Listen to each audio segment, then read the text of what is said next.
चलो दोस्तों, आज की इस वीडियो में हम लोग बीमा को क्लियर करेंगे। बीमा जिसको इंग्लिश में हम लोग डायमेंशन के नाम से जानते हैं। आखिर ये डायमेंशन होता क्या है? आप तो इतना जानते होंगे कि राशियां दो तरह की होती है, एक होता है भौतिक और दूसरा होता है राशियां दो प्रकार की होती है, भौतिक राशियां। एक होता है आधारी या दूसरा होता है व्युत्पन्न राशियां। इसके बारे में आप पढ़े भी होंगे, ठीक है ना? नहीं पढ़े हैं तो थोड़ी सी मैं जानकारी दे रहा हूँ, लेकिन इसके लिए मैं एक अलग से वीडियो बनाऊंगा। देखो, भौतिक राशियां दो प्रकार की होती हैं। पहला तो एक जो स्वतंत्र होता है, दूसरा जो दूसरे पर डिपेंड होता है। देखो, इस दुनिया में दो ही तरह के जीव हैं, एक जो खुद स्वतंत्र है, दूसरा का जो दूसरे पर डिपेंड है। अच्छा, एक बात बताइए कि आप स्वतंत्र हैं? नहीं, अभी तो आप स्वतंत्र नहीं होंगे, क्योंकि आप तो पूरी तरह से अपने गार्जियन पर क्या आश्रित है। जिस दिन आप पूरी तरह से फ्री हो जाएंगे, अपने मन का काम करेंगे, आप स्वतंत्र हो जाएंगे। तो राशियां दो तरह की होती है, एक होता है फंडामेंटल और दूसरा होता है डिराइव्ड क्वांटिटीज, ठीक है ना? तो भौतिक राशियां दो प्रकार की होती है, आधारी जिसको मूल राशि कहते हैं, दूसरा होता है व्युत्पन्न राशियां। तो राशियां दो तरह की होती है, जिसमें हम लोग यूज करेंगे, इसमें हम लोग यूज करेंगे मूल राशि, जिसको आधारी राशि कहते हैं, इसका यूज करेंगे।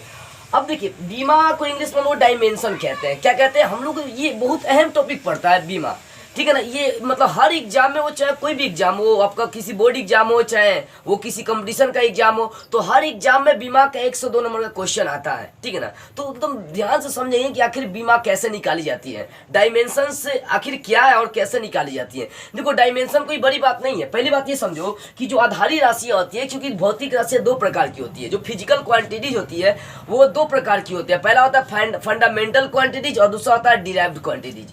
फंडामेंटल क्वांटिटीज 7 तरह के होते हैं। मतलब देखी जाए वास्तव में कितनी आधारी राशि होती है, कितने मूल राशि होते हैं, मतलब कितने फंडामेंटल क्वांटिटीज होते हैं, तो 7 होते हैं। कौन कौन? द्रव्यमान हो गया, लंबाई हो गया, समय हो गया, ताप हो गया, धारा हो गया, ज्योति तीव्रता हो गया, पदार्थ का परिमाण हो गया। ये सब क्या मूल राशि है, मतलब ये स्वतंत्र है, ये किसी पर डिपेंड नहीं है, ठीक है ना? आज जो दूसरे पर डिपेंड होता है वो होता है डिराइव्ड क्वांटिटीज, मतलब व्युत्पन्न राशियां उसको कहते हैं। तो यहाँ पर जो आधारी राशियां होती है, जो मूल राशियां होती है, मूल राशि पर जो घाट लगाया जाता है ना, उसी को हम लोग डायमेंशन कहते हैं, बीमा कहते हैं। मूल राशि पर ही घाट लगाना है। जैसे लंबाई पर घाट लगा देंगे। जैसे मान लो वेग कौन सी राशि है मैं पूछूं, तो वेग आपका मतलब व्युत्पन्न है कि आधारी राशि है? तो वेग जो है ना व्युत्पन्न राशि है, इसलिए क्योंकि डिपेंड है किस पर? आधारी राशि पर डिपेंड है। वेग का सूत्र क्या होता है? विस्थापन अपन समय होता है, मतलब विस्थापन बटा समय होता है। तो विस्थापन क्या है? विस्थापन ये विस्थापन आपका आधारी राशि है और समय भी क्या है? एक आधारी राशि है। देख सकते हैं, विस्थापन का मतलब लंबाई होता है चाहे दूरी होता है, बात एक ही होता है, ठीक है ना? देखो, तो वास्तव में अगर देखी जाए तो आधारी राशियां मात्र कितनी होती है? 7 होती है। कौन कौन सा? तो यहाँ पर है आपका द्रव्यमान, लंबाई, समय, ताप, तीव्रता, पदार्थ का परिमाण। ये 7 आधारी राशि होती है। इन्हीं 7 आधारी राशियों का प्रयोग करके हम लोग डायमेंशंस निकालना सीखेंगे, मतलब बीमा निकालना सीखेंगे। आखिर बीमा कैसे निकाली जाती है सिंपल तरीके। पहले आप ये समझ लो कि बीमा को इंग्लिश में क्या कहते हैं? डायमेंशंस कहते हैं। क्या कहते हैं? डायमेंशंस। बीमा होती क्या है? तो जो आधारी राशियां होती है, जो मूल राशियां ये होती है, इन्हीं पर घाट लगाना है। ये 7 ही आधारी राशि होती है। इन्हीं 7 में से जब किसी पर घाट लगाएंगे तो वो जो राशि बनेगा वो आपका कहलाएगा डायमेंशंस, मतलब वो कहलाएगा आपका बीमा। और वहां से जो सूत्र निकलेगा उसको बोलेंगे डायमेंशन फॉर्मूला, मतलब बीमीय सूत्र कहते हैं। अब देखो यहाँ पर तो द्रव्यमान का ऐसे ही मात्रक तो आपको पहले से द्रव्यमान का क्या होता है? किलोग्राम। याद रखिए, किलोग्राम में जो के होता है छोटा होना चाहिए। क्यों? क्योंकि ताप का जो ऐसे मात्रक होता है ना, वो भी केल्विन होता है, के से ही संकेत होता है, लेकिन वह बड़ा के होता है। तो द्रव्यमान का ऐसे मात्रक किलोग्राम, लंबाई का मीटर, समय का सेकंड, ताप का केल्विन, धारा का एम्पियर होता है, इसको विद्युत धारा कही जाती है, इलेक्ट्रिक करंट। ज्योति तीव्रता का सीडी होता है, कैंडेला जिसको कहते हैं, पदार्थ का परिमाण का मोल होता है। और ये तो उसका मात्रक रहा। इसकी बीमा क्या होती है? तो द्रव्यमान का जब भी बीमा उठाएंगे ना, तो एम उठाएंगे, कैपिटल एम, ठीक है ना? क्या उठाएंगे? कैपिटल एम उठाते हैं, बड़ा एम उठाते हैं। दूसरा का लंबाई का जब भी बीमा उठाना पड़ेगा, लंबाई मतलब दूरी हो गया, ठीक है, इसको दूरी भी कह सकते हैं। तो लंबाई का जब भी उठाएंगे, देखो लंबाई का मतलब क्या? लंबाई में आपका चौड़ाई भी आ जाएगा, चौड़ाई का बीमा भी सेम होता है। ऊंचाई का भी बीमा वही उठाएंगे हम लोग, ठीक है ना? दूरी का बीमा भी एल उठाएंगे। तो लंबाई, चौड़ाई, ऊंचाई, दूरी, इन सभी का बीमा आपको एल ही उठाकर चलना पड़ेगा। जैसे आयतन का जो भी फॉर्मूला आप देखते हैं, तो आयतन का फॉर्मूला लंबाई गुना चौड़ाई गुना ऊंचाई होता है, ठीक है ना? तो लंबाई, चौड़ाई, ऊंचाई सबका जो बीमा उठाएंगे वो एल उठाएंगे। तो लंबाई का बीमा एल होता है, समय का बीमा टी होता है। ताप का यदि लेकर चलेंगे, ताप का, तो ताप का बीमा हमेशा बड़का के या बड़का एच उठाई जाती है, दोनों में से कोई उठा सकते हैं। ऐसे ही धारा का होता है, धारा का बीमा आप बड़ा ए भी उठा सकते हैं, नहीं तो आई भी उठा सकते हैं, कोई भी आप बीमा उठा सकते हैं। और ज्योति तीव्रता का बीमा आपको बड़ा सी उठाना पड़ेगा, क्योंकि इसका ऐसे मतलब कैंडेला होता है, इसकी बीमा कैपिटल सी होती है। पदार्थ का परिमाण, पदार्थ के परिमाण का बीमा ज्यों का त्यों होता है, मूल्य होता है। जो ऐसा ही मात्रा का होता है वही उसका बीमा होता है। अब इन्हीं आधारी राशियों पर ये जो आपका बीमा है, इन्हीं पर जब घाट लगाएंगे तो वो कहलाएगा बीमा। लिखा गया है कि मूल मात्रकों पर लगाया जाने वाला घाट ही बीमा कहलाती है। जो ये मूल मात्रक होता है इन्हीं पर घाट लगाएंगे। एग्जाम्पल के थ्रू हम लोग समझते हैं। जैसे देखो वेग, वेग का सूत्र देखो, जब भी बीमा आपको निकालना हो ना बुआ, तो उसके लिए आपको फॉर्मूला याद होनी चाहिए। जैसे वेग, वेग का बीमा निकालना है, अब उसका सूत्र आपको याद नहीं है तो कैसे निकालेंगे। वेग आप पढ़े है ना, वेग क्या होता है, तो विस्थापन में जो परिवर्तन होता है वेग कहलाता है। त्वरण क्या होता है, जो वेग में परिवर्तन होता है त्वरण कहलाता है। कहीं ना कहीं आपको कुछ ना कुछ सूत्र याद होनी चाहिए, तभी आपको बीमा निकल सकती है। सूत्र याद है, बीमा निकालने में सेकेंडों आपको नहीं लगेगा, एकदम तुरंत निकाल देंगे। तो हम लोग बात कर रहे हैं, एक एग्जाम्पल समझे। वेग, वेग का सूत्र होता है विस्थापन अपन समय होता है, मतलब विस्थापन बटा समय होता है, विस्थापन बाई समय। तो विस्थापन हो चाहे लंबाई हो, चाहे चौड़ाई हो, चाहे ऊंचाई हो, चाहे दूरी हो, इन सभी का बीमा क्या होता है, एल होता है। देख सकते हैं। तो देखो जब भी आप बीमा लिखेंगे ना तो ब्रैकेट का यूज करी जाती है। बीमा को हमेशा ब्रैकेट में ही लिखी जाती है। बड़ा ब्रैकेट जो होता है ना उसको देखो, जितना भी बीमा में यहाँ पर लिखा हूँ वो सब क्या बड़ा ब्रैकेट के बीच में लिखी गई है। तो यहाँ पर वेग का सूत्र विस्थापन अपन समय, मतलब विस्थापन बाई समय होता है, ठीक है ना। तो विस्थापन का जो बीमा होता है वो कैपिटल एम होता है, देख सकते हैं। इसको लंबाई भी कह सकता है। समय का जो बीमा होता है वो कैपिटल टी होता है, यानी एल बटे टी। ये जो टी है इसको ऊपर ले आएंगे तो इसके पावर में माइनस लग जाएगा, क्योंकि टी पर पावर क्या नहीं दिया तो एक छुपा दो, टी पर पावर 1 को ऊपर ले आएंगे तो माइनस लग जाएगा। घटांकीय नियम आप पढ़े आएंगे कि नहीं। देखो जो घटांकीय नियम होता है ना उसमें नीचे वाले संख्या को जो ऊपर ले जाते हैं तो उसमें क्या लग जाता है, उसके पावर में माइनस लग जाती है। तो ये हो गया वेग का बीमा एल टी पर पावर -1। तो वेग का बीमा निकालने के लिए मैंने क्या किया, उसका सूत्र अप्लाई किया, विस्थापन अपन समय। तो विस्थापन का बीमा एल, समय का बीमा टी, क्रिया करिए आंसर निकल जाएगा। ऐसे ही त्वरण, तो त्वरण का भी आपको सूत्र याद होनी चाहिए। वेग में परिवर्तन को हम लोग क्या कहते हैं, समय अनुसार जब वेग में परिवर्तन हो जाए उसे त्वरण कहते हैं। मान लो कि आप साइकिल चला रहे, अभी धीरे धीरे चला रहे और डायरेक्ट आपने क्या किया, साइकिल स्पीड चलाने लगा, तो आपके वेग में वहां परिवर्तन हो गया, मतलब वहां त्वरण उत्पन्न हो गया। तो वेग में जैसे ही परिवर्तन होगा वो क्या बनता है, त्वरण बनता है। समय अनुसार परिवर्तन करना है, ठीक है ना। देखो ये त्वरण का सूत्र वेग बटा समय होता है। तो वेग को पहले ब्रेक करेंगे, विस्थापन बटा समय। तो हम ब्रेक नहीं करेंगे क्योंकि वेग का सूत्र हम निकाल चुके हैं, बीमा निकाल चुके हैं, एल टी पर पावर -1। तो ये वेग का बीमा लिख देंगे एल टी पर पावर -1 और समय का लिख देंगे टी लिखेंगे। अब सोचो यहाँ पर ये टी पर पावर 1 है, इसको ऊपर लेंगे तो टी पर पावर -1 हो जाएगा। तो यहाँ पर भी टी पर पावर 1 -1 और इसको ऊपर लेंगे तो यहाँ भी हो जाएगा टी पर पावर -1। तो इसका -1 इसका -1 जुड़ जाएगा तो हो जाएगा एल टी पर पावर -2। यानी अगर देखी जाए त्वरण का बीमा तो एल टी पर पावर -2 हो जाएगा। इसी तरह से हम लोग घनत्व की यदि बात करते हैं तो घनत्व का सूत्र होता है द्रव्यमान अपन आयतन। मतलब क्या होता है, मास एंड वॉल्यूम होता है, मतलब मास बाई वॉल्यूम होता है, द्रव्यमान बटा आयतन होता है। तो द्रव्यमान का बीमा यहाँ देखो, बीमा इसी का अंश में लिख दिया ताकि उसका आप यूज कर सके। द्रव्यमान का बीमा एम लिख देंगे। आयतन का बीमा क्या होता है, आयतन में लंबाई चौड़ाई ऊंचाई तीनों आता है। तो लंबाई हो चाहे चौड़ाई हो चाहे ऊंचाई हो, सबका बीमा एल ही उठाना आपको। तो आयतन का मैं एल क्यों उठा लिया हूँ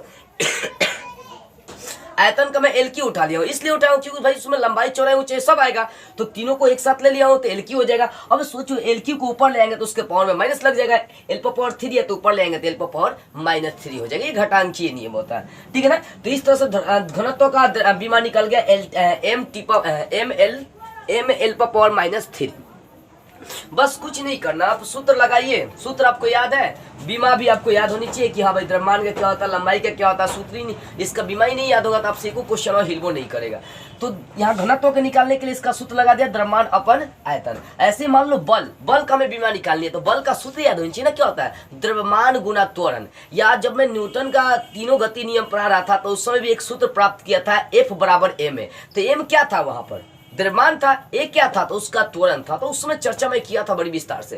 तो बल का जो सूत्र होता है वो होता है द्रव्यमान गुना त्वरण होता है। तो द्रव्यमान का बीमा क्या होता है m, त्वरण का बीमा निकाल चुका है, देख सकते हैं। त्वरण का बीमा एल टी पर पावर -2, तो त्वरण का बीमा रख दिया एल टी पर पावर -2। अब इनका गुना कर देंगे तो m जुट जाएगा तो m एल टी पर पावर -2। ये किसका बीमा हो जाएगा, तो ये बल का बीमा हो जाएगा।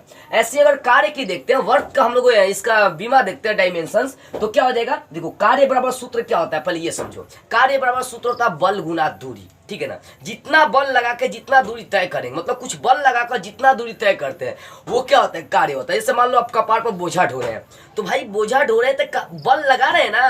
अब उस बोझा को लेकर आप कुछ ना कुछ दूरी तय करते हैं, तो बल तो लग रही है, साथ में दूरी भी तय करना पड़े। तो वहां पर कार्य आप करें, काम करें, काम नहीं करते हैं। पढ़ भी रहे तो क्या करें, काम कर रहे हैं। क्यों, इसलिए क्योंकि कुछ ना कुछ वहां पर हम काम कर रहे हैं। बल भी लग रहा है, मेरा एनर्जी भी खपत हो रही है, साथ में दूरी भी तय हो रही है।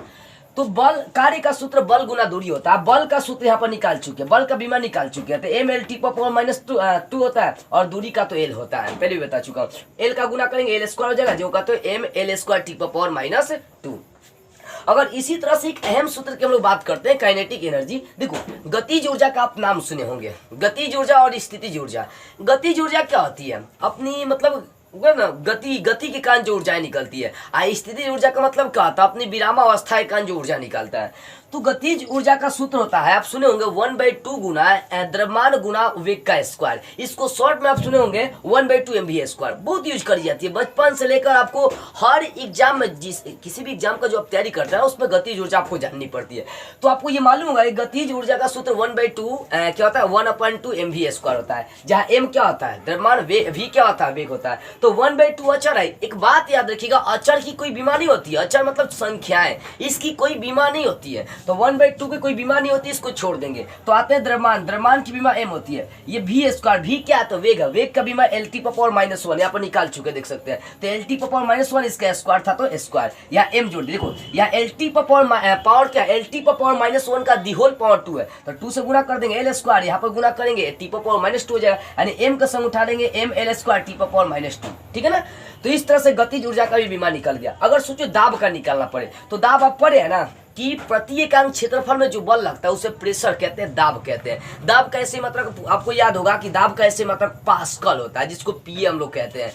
तो यहाँ पर आ रही है बात दाब। दाब तो दाब का सूत्र याद होना चाहिए, बल बटा क्या होता है? क्षेत्रफल। तो बल का बीमा आपको याद होना चाहिए, बल यहाँ पर निकाल चुके M L T power minus 2। आज क्षेत्रफल में दो चीज होती है, लंबाई और क्या होता है? चौड़ाई होता है। तो लंबाई का भी एल, चौड़ाई का भी एल, जिसके कारण से एल स्क्वायर उठा लिया। एल स्क्वायर ऊपर जाएगा तो यहाँ पर देखो L power 1 L power minus 2 ऊपर जाएगा, तो क्योंकि इसके पावर में माइनस 2 लग जाएगा, तो 1 और माइनस 2 जोड़ेंगे तो माइनस 1 बचेगा, यानी इसको लिख दिए M L power minus 1 T power minus 2। ठीक है ना? अगर इसी तरह से सोचो संवेग का निकालते हैं, तो संवेग किसे कहते हैं? संवेग किसे कहते हैं? द्रव्यमान और उसके वेग के गुणनफल को संवेग कहते हैं। तो संवेग का सूत्र होता है द्रव्यमान गुना वेग। तो द्रव्यमान का बीमा m होता है और वेग का बीमा एल टी पावर माइनस 1 होता है। m का मतलब ये अब गुना कर देंगे तो M L T power minus 1, ये क्या हो गया? तो संवेग का बीमा हो गया। अगर इसी तरह से एक चीज और हम लोग देखते हैं, कोण, जिसको एंगल कहते हैं, कोण का बीमा बताइए।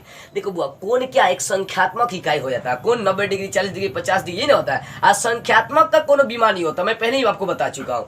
तो यहाँ पर कोण का जो सूत्र होता है वो चाप अपान होता है त्रिज्या, चाप बटा त्रिज्या। तो चाप क्या एक दूरी है और त्रिज्या भी क्या एक दूरी है। तो इसका बीमा एल एल उठाकर चलेंगे तो एल बटा एल, ये एल एल कट जाएगा, एल पावर 0 हो जाएगा, कोई बीमा नहीं होता है, बस सीधी से। ऐसे अगर आवृत्ति की बात करते हैं तो आवृत्ति का सूत्र आप पढ़ेंगे ना 1 समय, मतलब 1 बटा समय। ठीक है ना? 1 बटा समय, तो 1 समय का क्या होता है? बीमा टी होता है, तो 1/t, इसको ऊपर लेगा टी पावर माइनस 1। तो इस तरह से आपको बीमा निकालनी है। तो मैंने कुछ महत्वपूर्ण आपको बीमा निकाल कर दिखाया और जो इसकी बेसिक बातें थी वो भी समझाने की कोशिश करी। देखो तो डायमेंशंस आपको समझ में आ गई होगी। डायमेंशंस मींस क्या होता है? बीमा। बीमा कैसे निकालने, उसके लिए आपको आधारी राशि का जो सात जो आधारी राशि होती है उसका आपको बीमा याद रखना है। जैसे द्रव्यमान का बीमा m, लंबाई का बीमा l। तो मैंने क्या किया, मैंने इन्हीं बीमा का उपयोग किया। जो आधारी राशियां होती है, जो मूल मात्रक होता है, जो मूल राशियां होती है, जो मतलब जो आधारी राशियां होती है, उन्हीं के बीमा का उपयोग करके जो भी आपको निकालना सबका बीमा आप निकाल सकते हैं।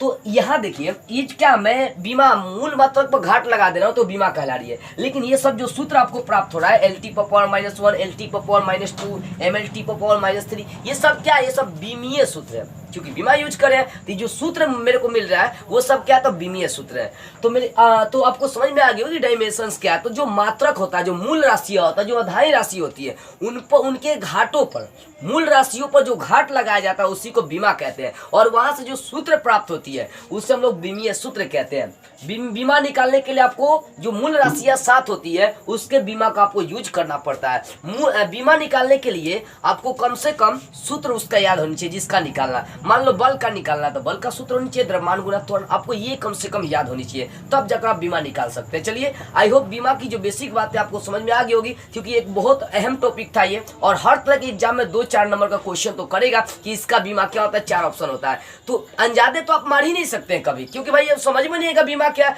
तो उसके लिए आपको सूत्र याद होनी चाहिए, उसके द्वारा आप निकाल लीजिए, उसके बाद आप आंसर टच करिए। अन्यथा देखो 1-1 नंबर के लिए बच्चा फेल हो जाता है, सब समझ में आ रही है, नौकरी भी नहीं लग पाती 1-1 नंबर कहती है। तो बहुत जरूरी होता है सारी बातों को समझना। तो चलिए आज की इस वीडियो में इतना ही।